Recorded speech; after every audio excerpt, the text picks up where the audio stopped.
In the 1870s, when Danes began immigrating to the United States, there was no place where Danes could preserve their heritage and traditions, so they settled wherever there was work and then blended in with the general population. In 1879, the Chicago and Dakota Railroad was built, which served a sparsely populated region of Minnesota.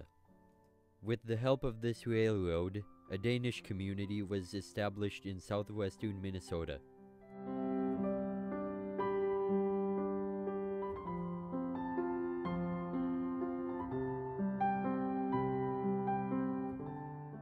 In the mid-1860s, Denmark was at war with the German Empire.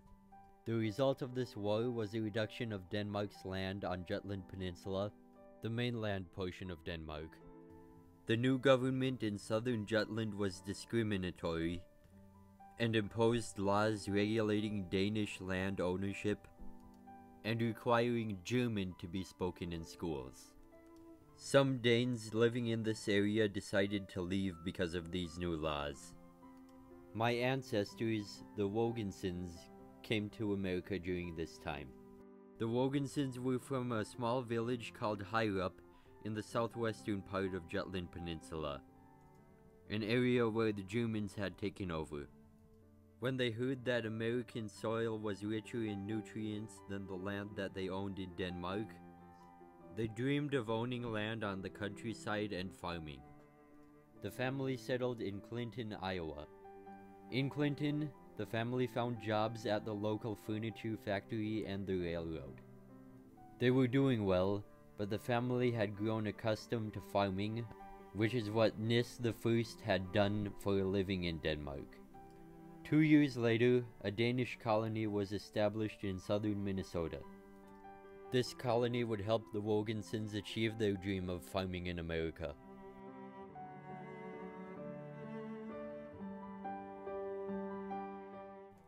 North of where the Wogensons settled, residents and politicians of the state of Minnesota were debating the idea of building railroads in order to increase transportation productivity.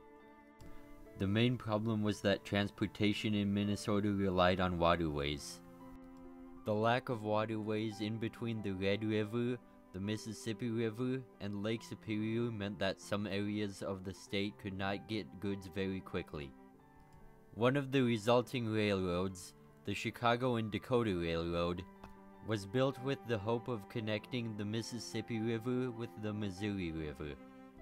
Before this connection happened, westbound goods from Minnesota and Wisconsin had to be transported down to St. Louis, the mouth of the Missouri River.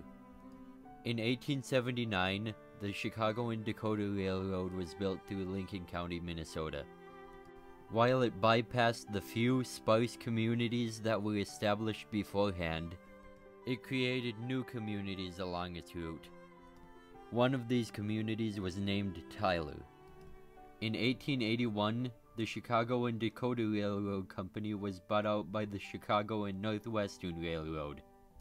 Because of consolidation of railway systems, this brought a greater number of trains into Tyler and resulted in quicker development. There was an agreement with the railroad that for a certain number of years, some of the farmland in northern Hope Township was reserved for Danes to purchase. In 1885, the cost of this land was $7 per acre. This price was increased by 50 cents per acre each subsequent year. The year 1885 was a turning point in the history of Danish immigration. That year, a Danish colony called Danebod was established in southern Tyler. Danebod was named after a 10th century Danish queen. The name means the one who saves the Danes. The community of Danebod was formed independently, but it was connected to the rest of Tyler's ethnic community, which developed mostly in northern Tyler and Marshfield Township. It was promoted by the Clinton Lutheran Church in Iowa, the church where the Wogensons attended. Most Danes who immigrated to Tyler did so a year or more after Danebod was established. This is because of the difficulty of breaking the prairie sod to start a farm, and the difficulty of planning the move to Tyler. The first residents in Danabode were the people who planned the community. My grandparents came here, you know, and they had come to down by Laverne, Minnesota, where there was a man who had come from Denmark, from the same area, so that's why they settled there. But it was all Norwegians that lived down there, and they were looking for Danes. And then they heard about the folk school being started here at Tyler, or Danabode, and they had both gone to folk schools in Denmark, and so they decided to move to Tyler, and that's how we got established here. The folk school played an important role in getting Danes to settle in Tyler. It was established in 1888, 3 years after the first Danes settled in Tyler. In 1895, 10 years after Danabode was established, Danes made up more than 3/4 of Hope Township's population. Danabode's Stone Hall was erected in 1889. It served as the meeting hall, church gymnasium, and dance hall. It is here that all the Wogensen girls were married. The youngest Wogensen daughter married Hans Christian Pedersen on September 27, 1894, and together they had 6 children who were all raised in the Danabode community.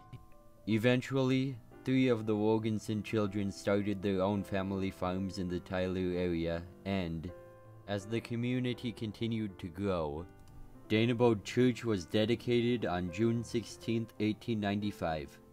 Though the railroad made a strong impact on settlement in Tyler, it would eventually experience a gradual downfall. With the introduction and growth of the automobile industry, the railroad slowly became less desirable as a means of transportation. Starting in 1926, this decline in the need for railroads became more apparent as the United States highway system was introduced. Tyler was included in the new highway system because Route 14 paralleled the Chicago and Northwestern line.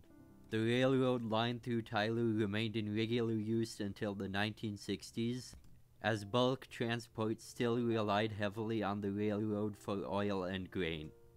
The last passenger train went through Tyler in 1968.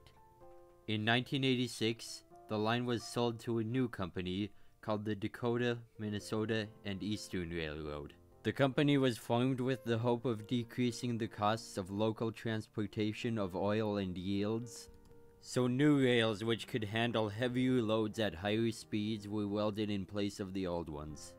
Today, Tyler sees 4 trains coming in and out of town on an average day at 40 miles an hour.